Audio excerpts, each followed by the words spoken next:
Revue de presse maintenant, on a 2 minutes de retard sur le secteur 30 de René Narcisse Moto. Bonjour Narcisse. Bonjour Christian Romé, bonjour Manda. Good morning, Narcisse, how are you today? Fine, thank you very much.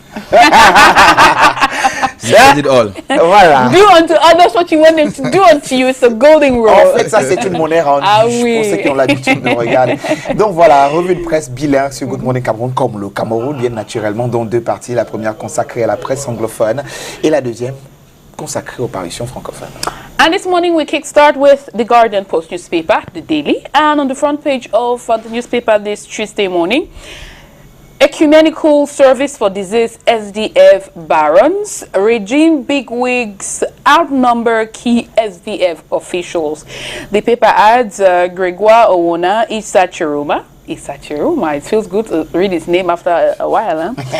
Talba Mala, Jean de Dieu Momo, Prime Minister's Director of Cabinet, CPDM Parliamentary Group Leader, CPDM Parliamentary Group Vice President in communion with Fundi at Yaounde residence. And they add, but Honorables Ninche, Awudu, Yo-Yo wives of the late barrister Sama Francis, Mayor Balik Awa, conspicuously absent. Why? Well, go grab a copy of the Guardian Post newspaper and flip to the inner pages for the details on that story. Other news on the front page of the Guardian Post newspaper. After backlash from previous visit, Atanganji rushes overnight to Kumba school massacre scene. On the front page of the Guardian Post newspaper, the picture there with the caption, a heavily guarded Minat bus on campus of Mother Francisca International Bilingual Academy, Kumba, yesterday. Go learn more in the inner pages of the Guardian Post newspaper. Vocal chief challenges Bia to visit Kumba school massacre victims. Which chief exactly? Go into the inner pages of the Guardian Post newspaper for more. 2 arrested over fresh Yaounde bomb explosion. Was there truly a bomb explosion? Go learn more in the inner pages of the Guardian Post newspaper. And to end with that newspaper, Egypt Air denies partnering with dying Kameko. You can also read that article in today's edition of the Guardian Post newspaper. I'm reading the headlines. Not be me right them. I just read. We are now turning our attention to Newswatch newspaper, pardon me. And on the front page of Newswatch, we read this story, face to face with more. Treasury Director General expounds on benefits of decongested cash centers. And on the front page of Newswatch, Mo Sylvester, the Director General of Treasury, is there. Well, you see his picture there, and you can go read that story on pages 6 and 7 of Newswatch newspaper. Why Mbororo community is opposing modern livestock project in Mbakana? Well, go read the details on pages 10 and 11 of Newswatch newspaper. Talking about journalists, the paper writes, Kamasesh president says, excuse me, Kamasesh president says attack on press undermines growth of Cameroon's fragile democracy. Details on page 2.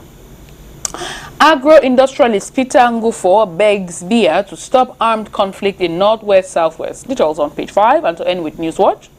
Massacred Kumba school children to be buried Thursday. The paper says Territorial Administration Minister handed President Bia's support to bereaved families on Monday.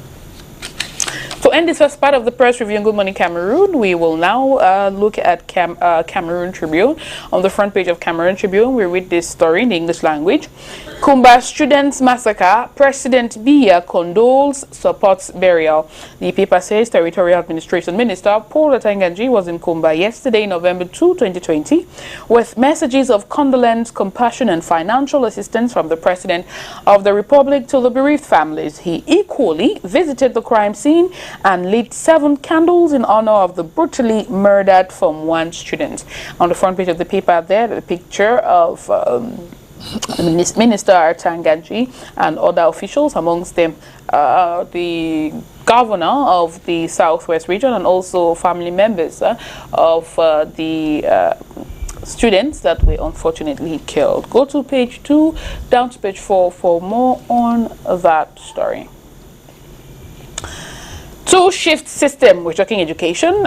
Difficult adaptation in schools. The paper informs its readers, even as teachers speak of increased workload and students who find it difficult meeting up with the innovation. The new system is, however, effective in several schools in Yaounde. Pages 16 and 17 will throw more light on this story. And, well, that does it for this first part of the press review on Good Morning Cameroon this Tuesday morning. You know what to do to get the details of this story. You go to the closest newspaper's stand and grab yourself copies of this newspaper. Also, if you like reading online, we encourage you to do that. Just go subscribe and read. It is now time, ladies and gentlemen, for us to listen to the press review in the French language. It's going to be the business of Narcisse Moto and Christian Wome. Et bien sûr. Allez, maintenant, on va s'intéresser à la deuxième partie consacrée donc à la presse francophone. Et ce sera deux parties.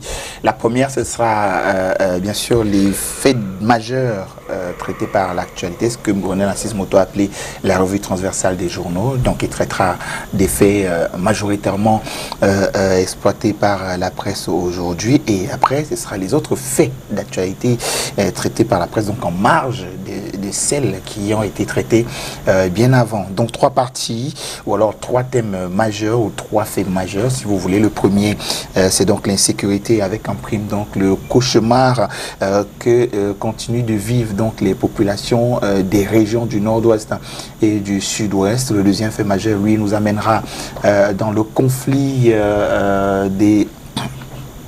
donc de nos amis dans le sport, bien sûr, LFPC, Ligue de football professionnel, et la FECAFOOT. Et le troisième fait majeur, lui, nous amène donc dans la prise en charge des médecins. Il s'agit bien sûr là de santé. Ça, c'est en cas de maladie contre le coronavirus. Merci bien Christian Wome pour cette très belle passe. Tu l'as dit, 3 thèmes majeurs vont meubler cette première partie. Nous commençons donc avec la crise anglophone. La presse locale en parle ce matin. C'est d'ailleurs le cas à l'instant avec Info Matin Quotidien et qui est en kiosque à la grande une de ce journal. On peut lire assassinat de Kumbar à Tangandji au chevet des familles. Le journal nous renseigne ce matin que le MINAT, sur instruction du chef de l'État, a remis des fonds pour l'inhumation des 7 enfants assassinés le 24 octobre, réconfortés, ceux blessés, transportés pour être internés à Bouya et à Douala. C'est en page 3 cette information.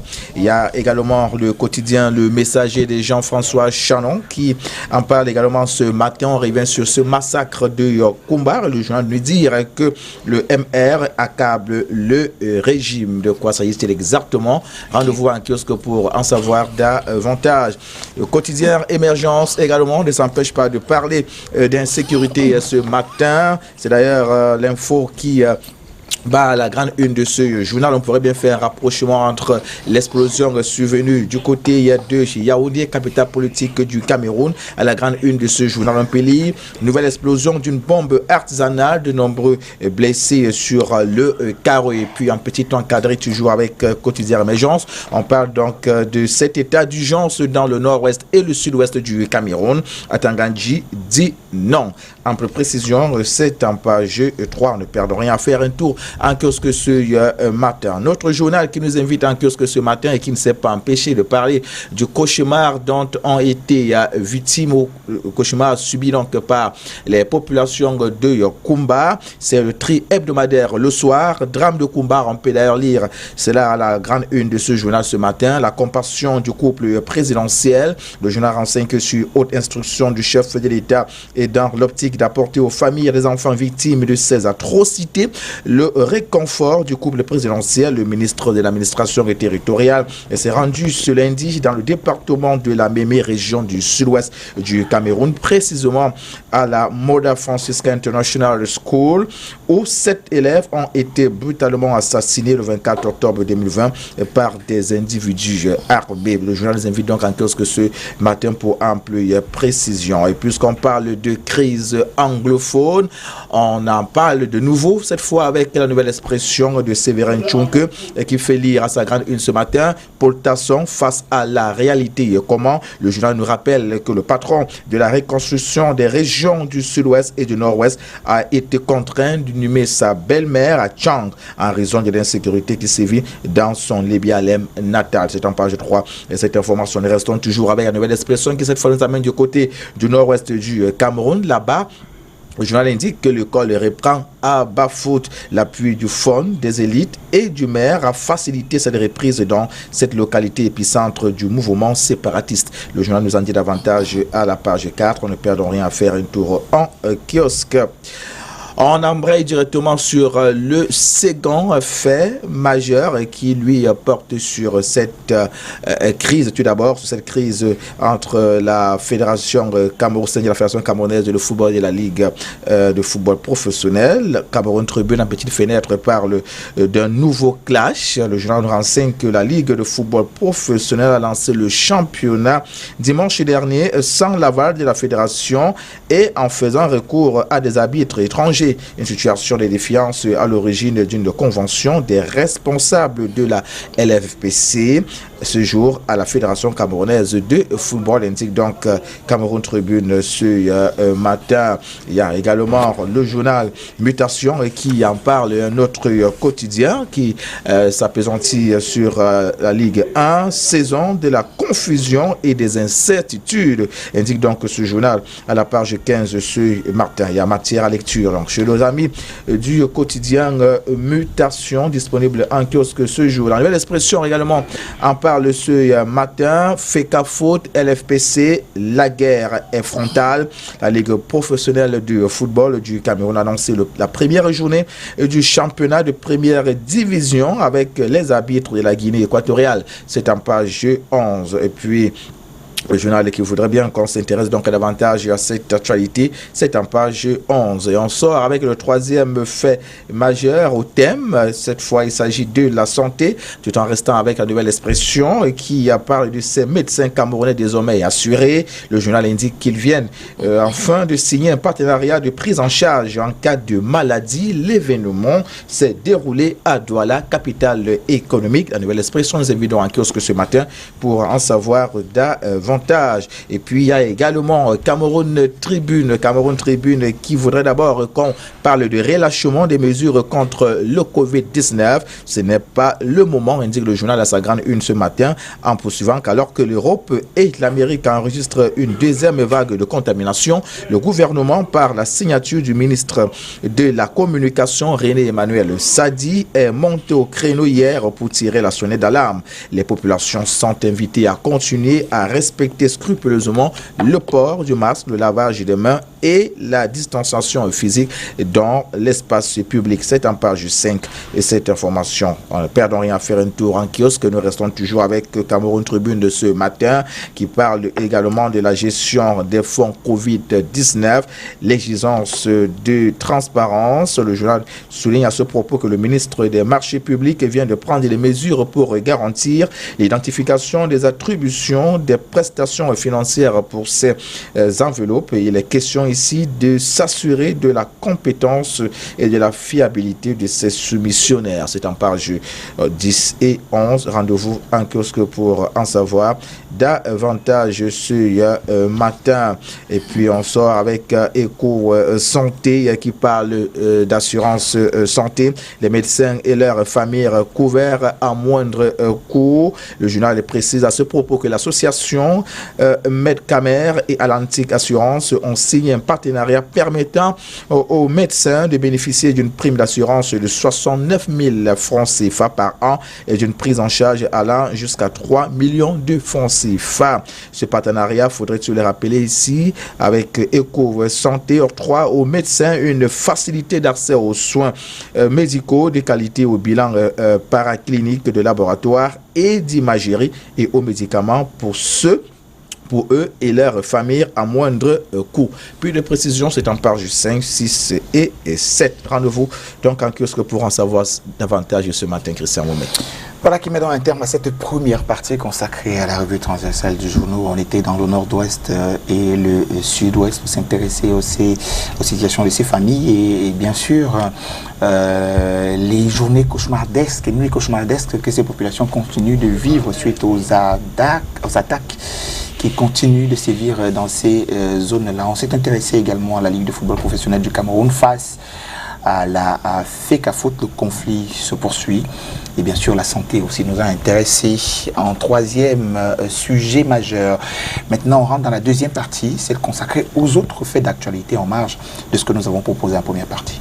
Et on commence cet exercice avec le journal le jour de ce jour qui voudrait bien qu'on soit au parfum, n'est-ce pas, des propos de Jean-Baptiste Homsi. C'est qui? Le pape François parle au Cameroun, indique donc que ce journal à sa grande une de ce matin. La tribune de l'ex-prisonnier du président capitaine de l'industrie intéresse le quotidien le jour de ce jour. Et puis on va du côté de Ngomzak, là-bas, la route qui peut changer suscite beaucoup de curiosité. Le jour en parle ce matin à la page 6, le journal, et qui ne s'empêche pas également de parler des communes-villes unies du Cameroun. L'ultime combat, c'est aujourd'hui l'élection du président national de l'association des communes-villes du Cameroun, des villes unies du Cameroun, a lieu aujourd'hui du côté de Yaoundé, capitale politique du Cameroun. Le jour en parle donc à la page 3. Planification, nous sommes cette fois avec le bi-hebdomadaire Aurore Plus de Michel Michaud Moussala. Le Cameroun n'a pas d'argent pour le 4e recensement de la population.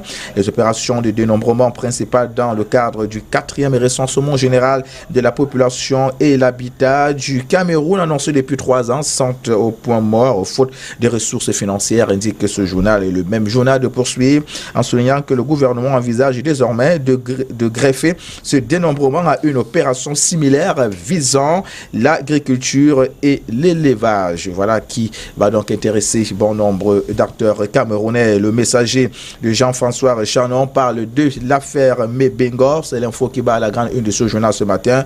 Ici, le journal parle du jeu trouble du ministère public. On peut évoquer des incohérences qui ont émaillé l'audience du 29 octobre dernier au tribunal criminel spécial. Et d'après ce journal, cela cacherait mal des manœuvres souterraines contre l'ex-ministre de la Défense. C'est en page 3 et puis au rez-de-chaussée de ce journal. On va du côté de la Sanaga maritime de chez Christian Womé. Là-bas, on dit que Ngale Bibiye a reçu donc le pari du vivre ensemble des meilleurs élèves primés indépendamment de toute considération familiale, tribale, clanique, linguistique ou sociale. Ample précision, c'est en page 5. Mutation parle d'économie camerounaise. C'est l'info qui bat à la grande une de ce journal ce matin. Les piliers de la refondation, peut-on lire. Extrait exclusif du livre blanc commis par le JICAM et remis au gouvernement. C'est en page 9. On poursuit avec quotidien Emergence qui parle de criminalité phonique. Le Cameroun se dote d'un plan de lutte. De quel plan s'agit-il? Allez donc en kiosque, l'information est contenue à la page 6.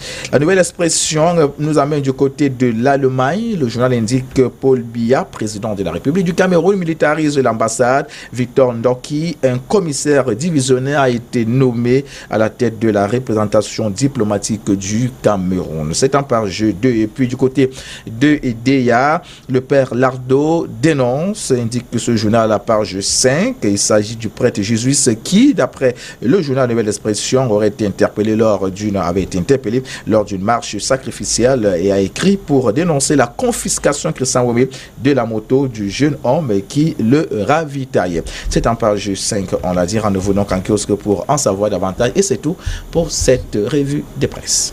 Merci René Narcisse Moto. Au plaisir. Hier dans le monde, nous célébrons la journée internationale de l'impunité des crimes commis sur des journalistes dans le monde. Alors, qu'est-ce que vous en pensez en tant que journaliste? L'état des lieux de la situation, d'après vous? Ce n'est pas nouveau. Il y a quelques temps, on en parlait encore. Il y a le cas Ouazizi qui continue donc de nous parler. Bon nombre de journalistes camerounais qui ont disparu dans des circonstances on ne peut plus jusqu'ici incomprises, il faut le dire. Les enquêtes annoncé il y a plus d'années jusqu'ici. Les résultats ne sont pas toujours connus. C'est donc une situation qui perturbe, qui trouble et qui parfois même empêche qu'on trouve le sommeil. On espère tout simplement que la sécurité de ces hommes qui ont une responsabilité, on ne peut plus énorme, une grosse responsabilité, il faut le dire, au quotidien. On espère tout simplement que ceux qui sont censés assurer la sécurité de ces derniers feront à bon escient leur travail. Oui, c'est un peu de ça qu'il s'agit au quotidien. Donc parfois on se demande c'est qu'on risque, en continuant de faire couler notre encre. Parce qu'après, il y a plus gros qui pourrait vous broyer, il y a une machine qui est mise en place. Donc c'est un gros problème. Ok, alors la crise à la LFPC et à la Fédération camerounaise de football, dimanche dernier était jour de match au Cameroun, à Yaoundé. Panthère a perdu face à Coton Sport Gawa, 2-0. Sauf que la LFPC a programmé les autres journées. J'ai reçu les programmations des autres journées jusqu'à peut-être ce week-end. Et la FECAFOOT est sortie hier. À travers son comité, à travers une session extraordinaire pour programmer également son championnat, qu'elle annonce, je crois, aujourd'hui. On a annoncé que une réunion aujourd'hui pour tabler sur la programmation des matchs du championnat, donc du lancement officiel. Waouh, ça c'est qu'on appelle du rififi entre les deux camps. Alors, sincèrement, ça fait rire, mais je crois qu'on devrait les arbitres de la Fédération camerounaise de football ont été envoyés en stage par la Fédération camerounaise de football, figurez-vous, en fin de semaine dernière, sachant qu'il y a une première journée qui a été programmée par la LFPC. Donc, pas d'arbitre de la FECAFOOT disponible. Et même dans les programmations de la LFPC des prochains matchs, il y a les commissaires, il y a les coordonnateurs des stades, mais il n'y a pas d'arbitre sur ces listes-là. C'est quand même assez compliqué. Vivement que ça cesse, René Narcisse Moto, parce que, figurez-vous, ni le président de la FECAFOOT, ni le président de la LFPC je vais dire quoi, ne sera victime de cette guerre-là. Parce que la principale victime, c'est le joueur. Le joueur qui ne retrouve pas le terrain. Le joueur qui ne pourra malheureusement pas signer d'autres contrats ailleurs sans l'aval de la FECAFOOT. Vous imaginez ? C'est l'arbitre. L'arbitre qui ne pourra pas officier parce que FPC a programmé, FECAFOOT dit non, ce n'est pas la programmation de ce côté-là. L'arbitre qui ne pourra pas assister aux compétitions internationales parce qu'il y va sous le couvert de la Fédération camerounaise de football. Vous imaginez après le spectacle lui-même, nous les spectateurs, on est en mal parce qu'il n'y a rien sur le terrain, il y a deux personnes qui se livrent en bataille. Bon courage pour la suite. On attend la réunion de la FECAFOOT à 9h aujourd'hui à l'immeuble siège et puis après on saura ce qu'il en est de ce côté. Bien, Félix Roland Moumier, 3 novembre, ça fait 60 ans déjà. 60 ans. On en parle, c'est nationaliste. Cette figure emblématique de la libération ou de l'indépendance, si vous voulez, du Cameroun. S'il est indépendant aujourd'hui, je ne sais pas. Je disais, c'est qu'en fait, on dit qu'on va tuer pour l'indépendance. Bon, si en regardant bien, tu es un chef de l'État de la société camerounaise qui gère ce pays. C'est un signe de l'indépendance. Ok. Parmi tant d'autres, je m'attendais à ce que vous continuez. C'est ça, Wobé.